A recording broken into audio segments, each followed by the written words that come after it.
to West Wednesday. Let's go. Hey.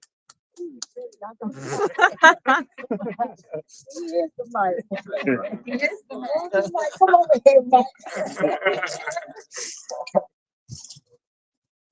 Well, again, I apologize for being late, and I also apologize that y'all cut the bull crap meeting the Doug and Pony show. Like, definitely apologize. But it's just sad that looking at, and I commend you guys, like, keep on doing it. But it's just sad that the way they do things, and I call it the meeting before the meeting. They have these so-called public meetings that they say, "Oh, we want your input. Your input is important," but meanwhile, it's not important. They just want to say, "Oh," and half the time they be on their cell phones, they be laughing and joking. They ain't paying us no mind because they already had the real meeting where they said, "This is what we're gonna do. We're gonna do private police. We're gonna do this. We're not listening to them. We're gonna enforce this. We're gonna do that." And it's already a done deal. But then they pretend like, "Oh, you have," and that's only the karma. That's only the karma to say, "Oh, well, you had an input at the table." We really did. We really did. Because if they had it, if it was about your input, remember the Senate. They would have listened to that. They, as long as everybody was adamant, boots on the ground, and sat in like risking their lives, futures, and everything, they played with it. They waited and waited till it kind of died down. They scared people off. They even sent people in there. Like, how do you send people in there before the police came to cut down the chain off, and they paid people that get high to come in there to terrorize people that were standing there? That's disgusting, and that's exactly what they do. So it's like our input don't mean anything. It's like at the end of the day, it doesn't mean anything to them. But it means a lot to us because we're out here. And I just say, keep on being out here. Don't be intimidated. Do not ease up. The same way they had their boot on my brother's neck, my boot is on their neck. Our boots are on their neck. Our boots are on their neck. For George Floyd, Freddie Gray, my brother, all the victims of police brutality. We have to keep our boots on their neck until they feel it. And they fear us because they got us out here. How is it a community forum that our input matters, but yet we're talking to them through devices and they're somewhere else? Like, make it make sense. It does not make any sense. We walked past there, like, we showed up there because we thought you guys were there. They were mean mugging and talking about me, like, right in my face. I'm like, who the hell is that? I'm like, it's disgusting. But then they claim they want to make the bridge back. It's easy. Just do your damn jobs and listen to the people. It's real easy. It's real easy. Yeah. It's real easy. But if we think about policing, we always get away from when things start. Like, if you go back to the beginning, the ending in the middle makes sense. Like, as you get towards the end of things, it makes sense. Go back to the beginning of policing. Why was policing even established? It was established for slave catchers. They looked at us as 1% of man, which they still do to this day. We have no constitutional rights whatsoever. Everything is just an illusion. It's like a magic show. I'm a teacher. I bring clowns in my classroom every other month to entertain my class. The kids love it. I even love when they pull a rabbit off the head. I'm like, how the hell a rabbit get out the head? Like, what? Like, I didn't see him come in with the rabbit. But that's what they're doing. They're blowing smoke up our behinds, and meanwhile, they're constantly killing us. It is modern day lynching. Like, they're a legalized gang. Like, let's get it correct. Like, they're a legalized gang. If you think about the Casual Killing Act, and I urge anybody that don't know about it, look it up. Do research. I come with receipts. The Casual Killing Act had the language, everything that's going on now in 2024. And we're talking about in the 1600s, and it's still happening in 2024. They went from hanging us from trees to shooting us down and beating us down in the street every day, daily. I call them the Blue Klux Klan. You think about the Ku Klux Klan, the wore the white sheets, that was the judges, the police, the law, everything. They were hiding behind sheets. Now they're hiding behind a goddamn badge. And we keep thinking that they're here to serve and protect us. Unfortunately, they're not. They're here to serve themselves and protect property. Property has more value than us. They didn't give a damn about Freddie Gray life. All they cared about, and they kept talking about CVS burned down to the ground. They didn't give a damn about a life. They didn't give a damn about my brother Tyrone West life. That's why when they tried to get me to sell out and sell my soul for $1 million, and they was gonna slap me my own million. Just, oh, well, you could do West Wednesday. We're going to just craft your language. No, the hell you're not. Who you talking to? I am my brother's keeper. It's disgusting the way that they do things. They're literally taking our money. Like, we're taxpayers. We work hard. I just worked my ass off today at school teaching babies. And I believe my boss works with the police because she held me up never, ever. And I'm saying this public, and I don't give a damn. Y'all can tag on to it. It is what it is. I don't have no filter. It is what it is. I get backlash every day, but never ever have I been held in my classroom to do tedious shit that could have waited to the next day on a West Wednesday where I'm out in public. Never. But that's a whole nother ballgame. Y'all just don't know what I go through as a black woman in America, where we're the most disrespected and unprotected beings in the world. If this election didn't show you guys, and I don't know if you guys, some guys might be Trump supporters or whatever, but they don't want a woman to do anything. You could be overqualified, but as a woman, it knocks you out the boat. It's just disgusting. And we give birth to a nation. We carry a baby in our womb for 9 months. That baby is eating from our tube. We're feeding that baby. We're pouring into that baby. And it's unfortunate as a black woman in America, before any one of my children were born, they already had them destined to fail. To fail. And me being a teenage mom, thank God for my parents that raised me and my babies. Let's be crystal clear. I would have been lost in this system. They literally had my son wanting to put him on Ritalin. And the same stuff that's in Ritalin is in crack cocaine. Thank God, as a teenage mom, an advocate for my son that was smart enough to know, like, wait a minute, what is my son doing that you talking about? Tell his doctor he needs medication. What is he doing? What is Gerald doing? Oh, well, he just can't stay still. He's always helping people. I'm like, I'm looking at G's and hundreds reports on the report card look good. Like, what are you talking? No, he just won't stay still. Like, what? You're boring him. Step your game up. Right. And then the crazy part, and I'm so glad that I did not make that decision to mess my son's life up. My son don't drink, he don't smoke, he don't use no type of drugs. Never ever been in a jail, so none of my children. That's me. That's the work I put in as a mother out here struggling, a single mom. Let's be crystal clear. But this is all the stuff that we go through, and the reason why I'm tying it with this police stuff is we have to go back to the beginning, like what I said. Police were never here to serve and protect any of us. They were there for property. They were there to catch slaves, bring them back to the master. And if you resist, oh, we can kill you. That's in the Casual Killing Act. Do your research. Resist. That's the first thing they say. You resist. But they're the ones coming up to the cars or coming in your homes, coming in your safe space with weapons. They're coming in with militarized weapons. They're coming in with bulletproof vests, guns, everything. We don't even have weapons.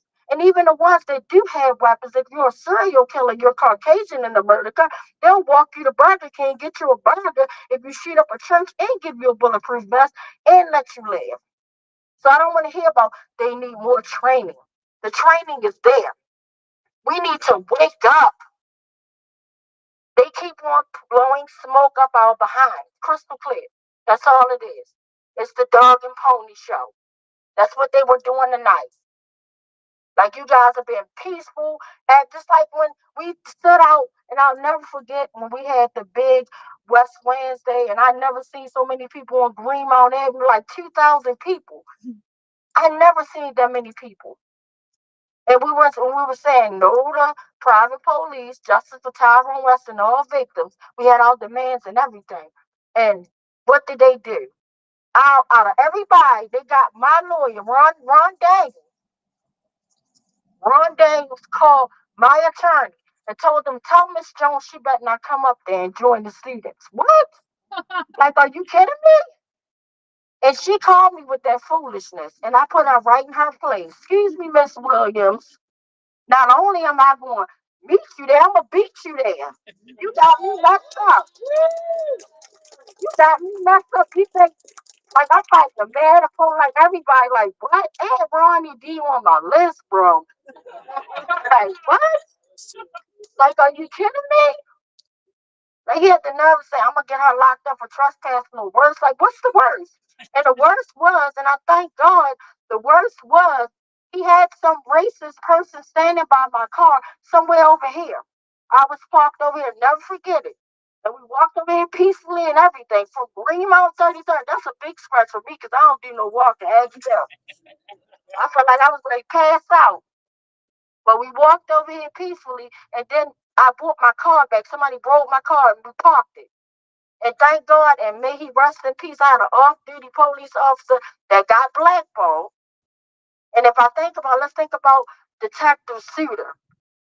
He just was murdered years ago, and we just coming up on this commemoration of his death. Killed by one of his arms. We know that man didn't commit suicide. He was about to testify 24 hours about a corrupt police force. The Gun Trace Task Force, by the way, which Ruiz, one of the first murderers that killed my brother, worked for that team, that department. So I'll never forget when they killed my brother. Ruiz left his receipt in my car. And I'm like, what the hell a Gun Trace Task Force doing in my car? Like, my brother ain't had no gun. I don't own a gun. Why would the Gun Trace Task Force? And that never left my mind. And then as I met many victims of his, and he gets to marry Michelle Battle in the state's attorney's office, and that's cool. And we can't get no accountability. It's sad, y'all, but we have to keep fighting. We have to keep fighting. We have to keep loving each other. We can't give up this. Because this is all we had. And unfortunately it's going to get worse. I hate to be the bad news, but it's going to get worse. We got 4 years that I felt like we got like shit back to 4 years ago. And we gotta fight like hell. And we don't know what's in place. And then they're talking about Project 25. Y'all better do your research. While y'all sat back watching Beyonce and TV and studying and all that, look up Project 25. Go through all 900 and something plus pages. It's disgusting. It is horrible. Talking about wiping away all types of stuff. The Department of Justice, even the Dog and Pony Show is going to get wiped away. Like, what? Like, at least they was blowing smoke about, but we don't have nothing now. Like, for real. Not even pretend. Right, they ain't even pretend. It's just straight up.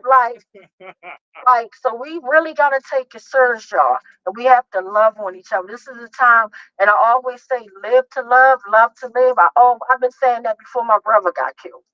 That's always been my saying because I live by it. Because you can easily choose hate. The stronger emotion will dominate. Let's be crystal clear. If I wake up and I'm angry as hell every day, I'm gonna bring anger into my classroom. I'm gonna bring it into my family space. I'm gonna bring it into my home. I'm gonna bring it everywhere. We can easily choose love, and love breaks through everything. Me even being a teacher, and then also being a social worker before I became the teacher. And the only reason why I stopped doing social work because it was working for a system that oppressed people. And I didn't like it. I got wrote up the first day because I gave a man tokens and I reinstated his social case, his casework. I reinstated his case so he can get his food stamps and his check. And they said, "Oh no, you did that wrong, Miss Jones." What? This man, like 85, walked from West Baltimore. I'm his case manager, and I gave him tokens, and I put his stuff back in the system so he can get his check the next day. No, we're here to make them not want to be on it. Like, no, I thought we were here. This is supposed to be a family investment center. Welfare. No, it's farewell backwards. Farewell to the family homes. I know. Do your research. Be serious. When you look at things that they put in front of you, go back to the beginning. Things that they put the 30 system, they put it up to make you fail. It's not, they always say, well, the system is failing. No, it's not, it never was functioning right. It never was broke. It's operating the way it's supposed to be. It's disgusting by design, exactly. By design. And it's failing us. You have a welfare system that makes you say farewell to the family. It's going to be a family investment center, but why can't a couple be together? Why can't a couple be together raising the kids? One will have to be took downtown placed in a system, all that, did your research. And then it sets the women up instead of them teaching them, okay, why we giving you this free house or whatever, go get your education. It builds them up to stand back, get complacent of doing things that naturally supposed to occur, and then they get complacent, then they kick them off, and then they don't know how to function. And then you wonder why so many people are shoplifting and ready to commit suicide and breaking the law. They don't know no better. What are we teaching them? No, we're not teaching them anything. But it's designed by nature, just like what Shorty said. It's set up that way to fail us. A mother shouldn't have to be in a store or a father stealing something to feed their babies. When half the time they throw food away. They throw food away, but it's homeless people out here hungry, starving, robbing, killing people just to eat. But yet they put food in the dumpster, throw it away, say it's expired, and the expiration date ain't even on it. And you got people that's literally digging in trash cans. They in the wrong trash cans. It's sad. And that's why I give it up to my brother Shorty, because he done been through a lot. The system made him homeless. Made him. A man that was working hard. A man who lost his son. Made him homeless. It's still going on. And when the last time when Shorty was around me until my sister Dean, I'm not lying, told me that he had another whole case going against him, I'm thinking he talked about the first one.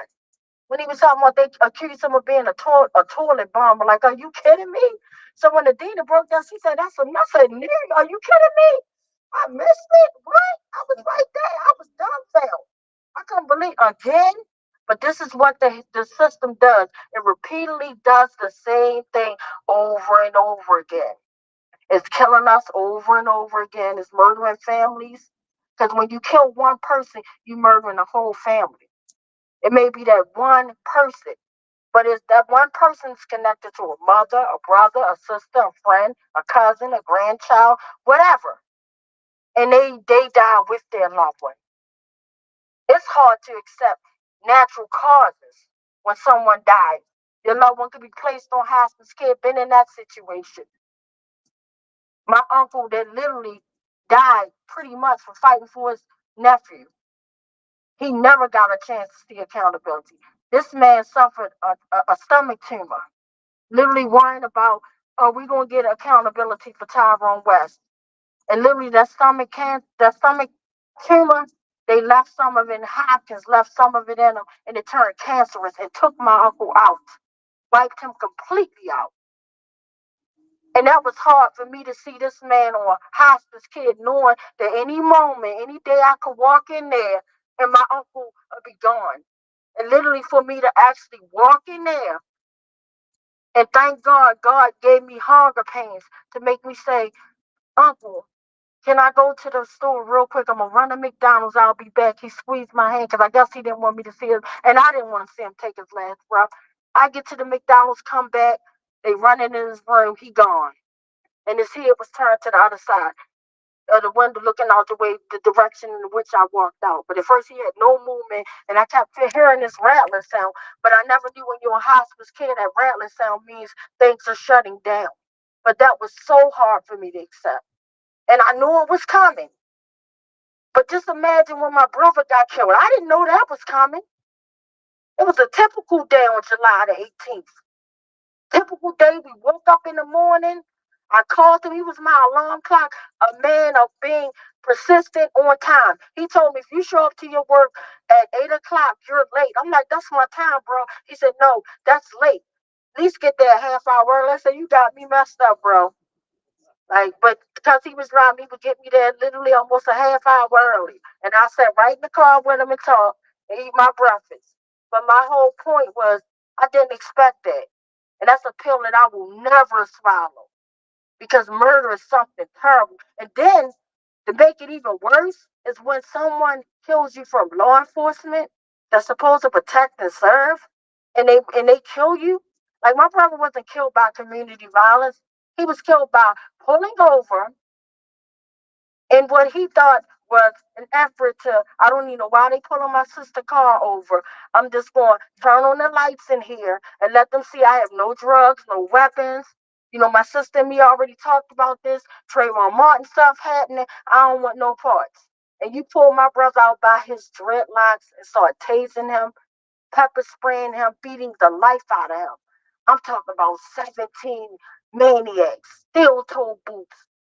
I don't mean to be graphic, but that image will never leave my heart, never leave my soul. And they wonder why I'm still out here. 11 plus years later, I'm never leaving out here.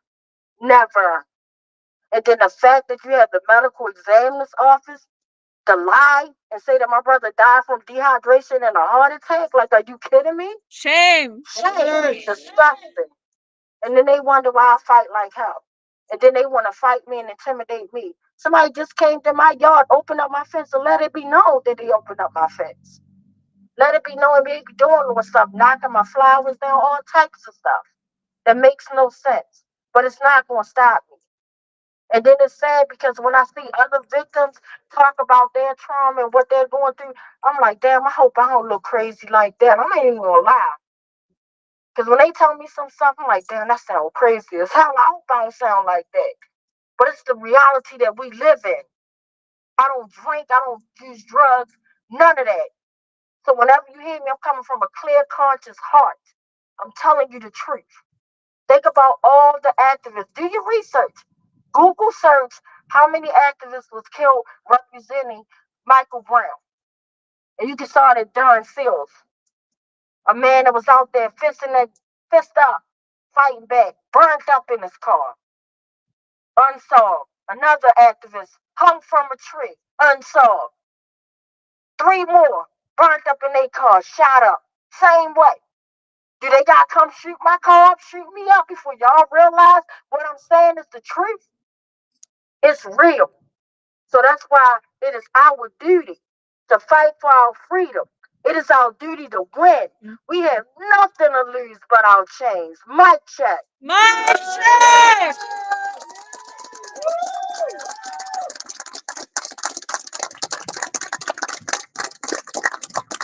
Thanks, Dawn. I'm not going to say anything really profound after that because there's not much left to say. But I did want to point out that today is National Absurdity Day, which is really fitting because you're listening to like one of the most absurd things that we had ever heard at that meeting. It was the what is it, the Public Accountability Group, but the meeting is not public. And their job is to enforce the rules on the cops when things are difficult, are going difficult. And what do they do when things went difficult? They change the rules. So welcome to National Absurdity Day, and this is just another another part of the absurd system that we all live in.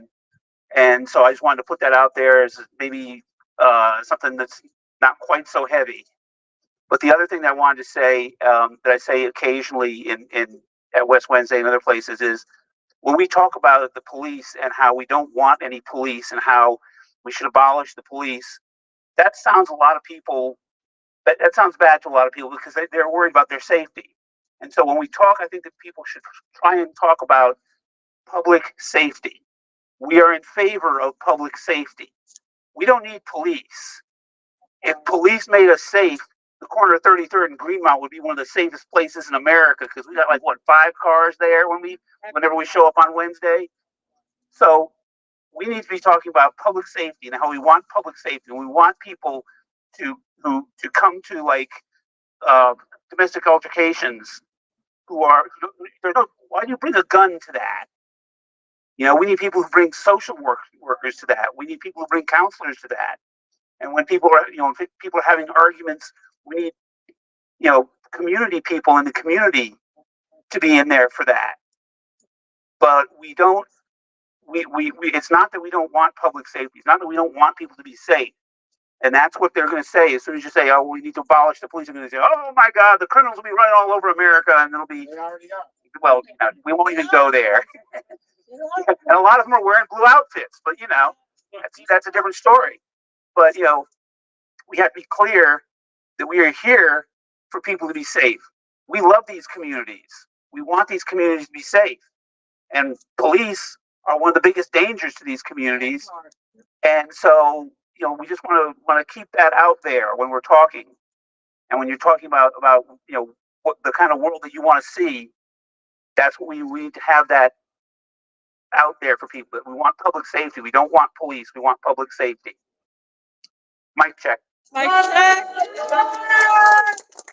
And if any of you guys want to say anything, please feel free to come take the mic. Mic check. Mic check. Anybody? Lottie Dottie, anybody? You ain't doing no relationship. Keep that to yourself. I don't do personal. Okay, come on. Yeah. This is just one that came up to me during that discussion, that when you have people who are ideologically opposed to you, like on that call, who make this call for civility and mutual respect, that they think that gives them some sort of moral high ground.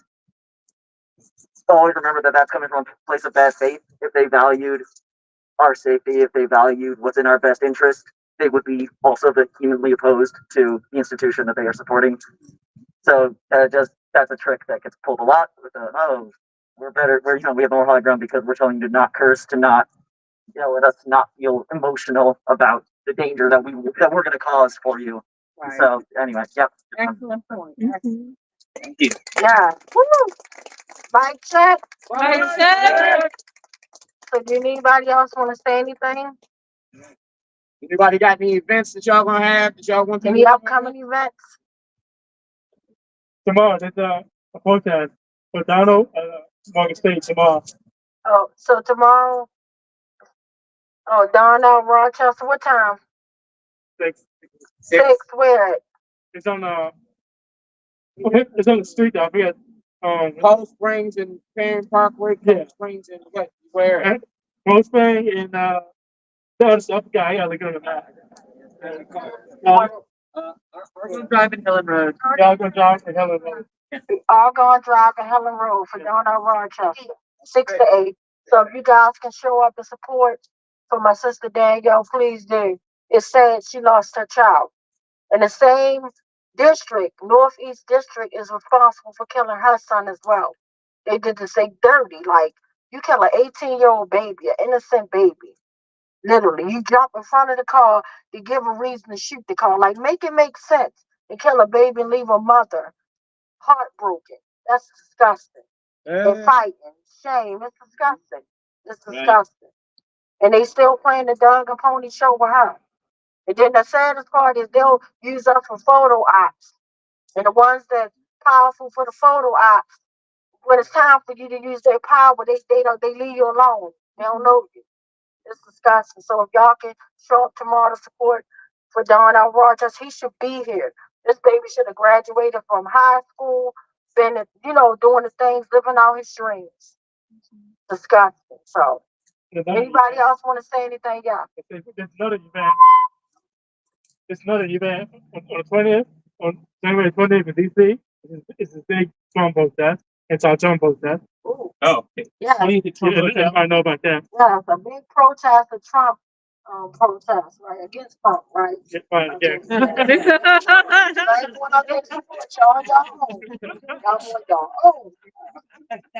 Yeah, I might show up for that, right? All right. So Got posters for the signature drive for Donald Rochester to hold. awesome. Okay. If y'all got any toilets, I need Want to toilets. say anything? Yeah. I need Mic check. Mike. Everyone stand over here so that. All over the city and stuff. Hello. This is Hopkins Justice Collective from Hopkins.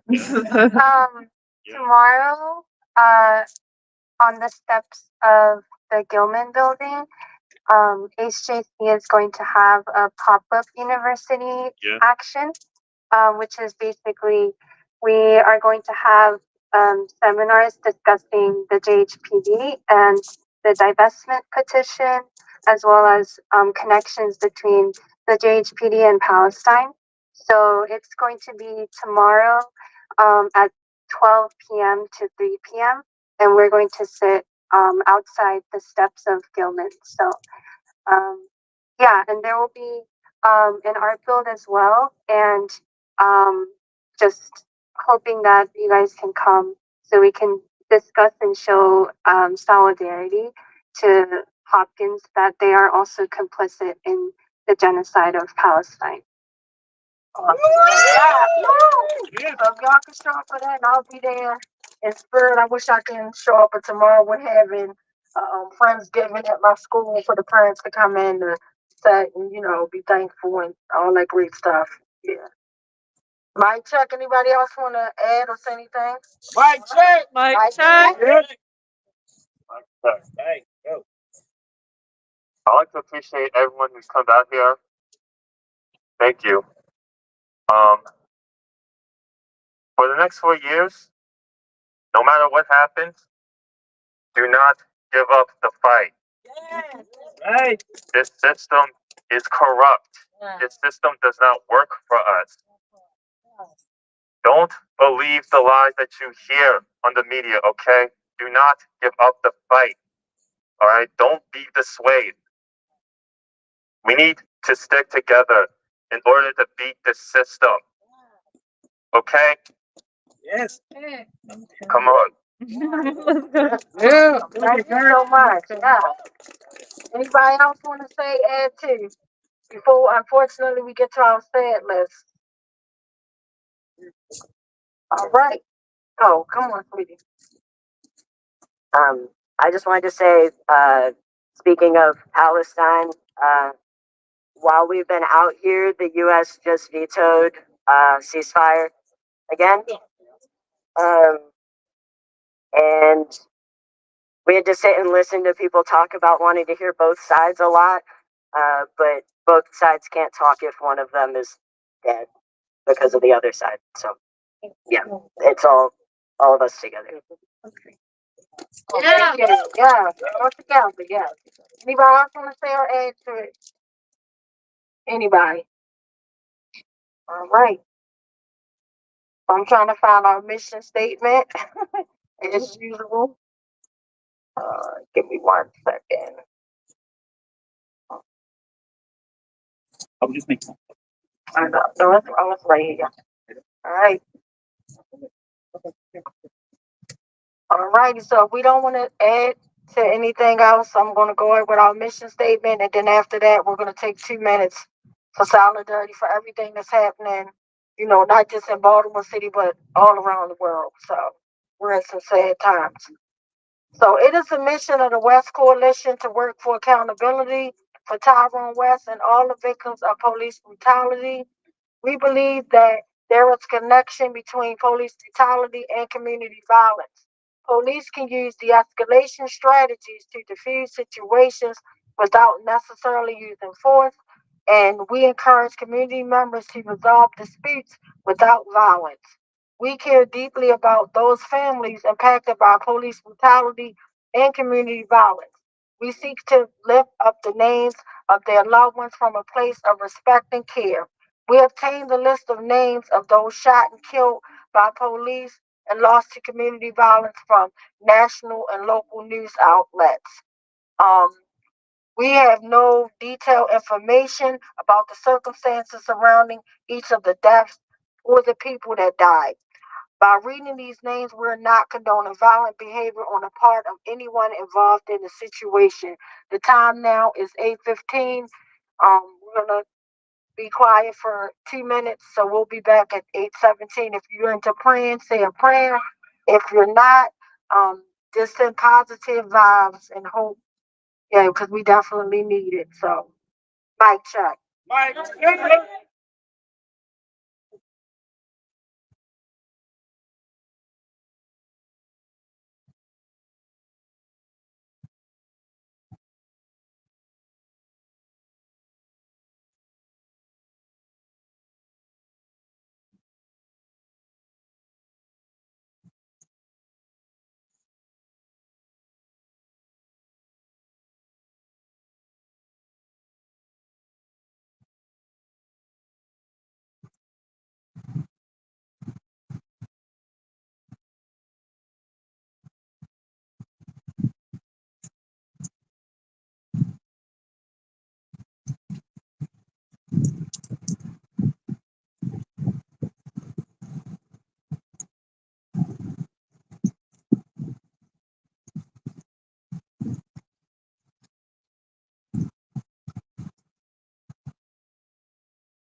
All right, thank you guys for the 2 minutes. So we'll get into the sad list. Mic check.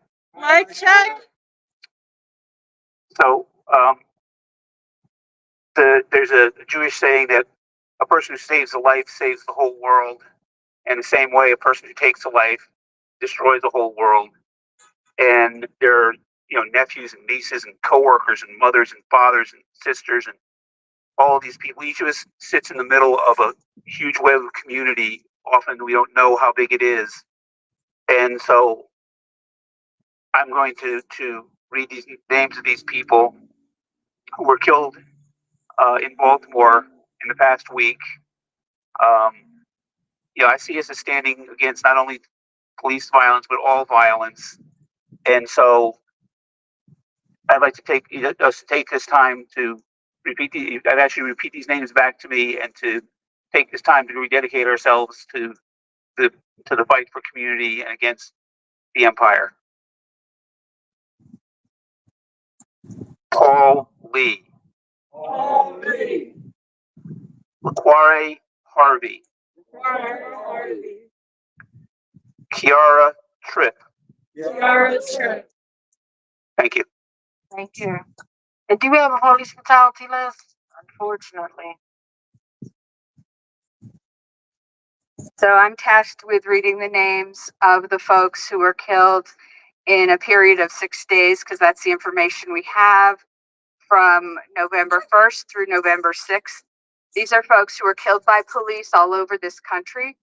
There are 14 names in those 6 days. So think about that. And these folks were killed in a number of different ways. We don't have all the information on it. But again, as Brian said, each of these people had a family, had a community, and so let's hold them up together. Okay. On November 1st in Round Rock, Texas. Sorry. The name has been withheld by the police. Cell blocks for killer cops. Okay. Also on November 1st in Medina, Texas, 68-year-old male, Sterling Brantley. Also on November 1st in Rapid City, South Dakota. Unknown age, but it was a male and the name was withheld by the Cell blocks for killer cops. Okay.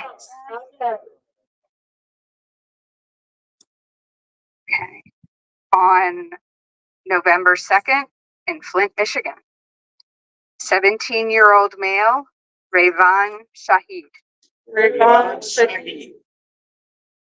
On November 2nd in Helena, Montana, unknown age, Paul Rolfs. On November 3rd in Hatton Township, New Jersey, 46-year-old male, Keith Edelin.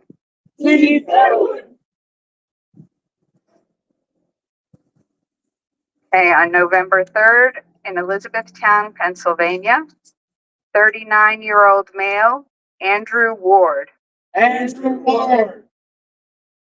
On November 4th in Marianna, Florida, a male whose name has been withheld by the police. Cell blocks for killer cops. On November 4th in Phoenix, Arizona, 41-year-old male, Carlos Fregoso. On November 5th in Phoenix, Arizona, 29-year-old male, Ray Martinez.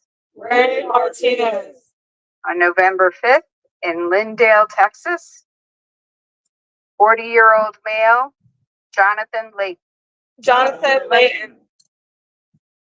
On November 5th in Greer, South Carolina, 62-year-old male, Renee Contreras. On November 6th in Jackson, Mississippi, 31-year-old male, Jacob Hikes. Again on November 6th in Bowling Green, Kentucky. Unknown age or gender, and the name is withheld by the police. Okay, let's also think for a second about all those people who were injured or hurt by the police in this country during this time, but who didn't die, who are living with the pain and suffering of that. Thank you. Thank you. Amen. Right. So I just want to thank you guys. I just want to thank you guys again for inviting me and the West Coalition into your space. Thank you, and continue on. Let's continue on collaborating. So anytime y'all need us, we right there. So let's just stay boots on. Like I said, they had their boots and our loved ones next. Let's keep our boots on their necks. So remember, live to love to live. I love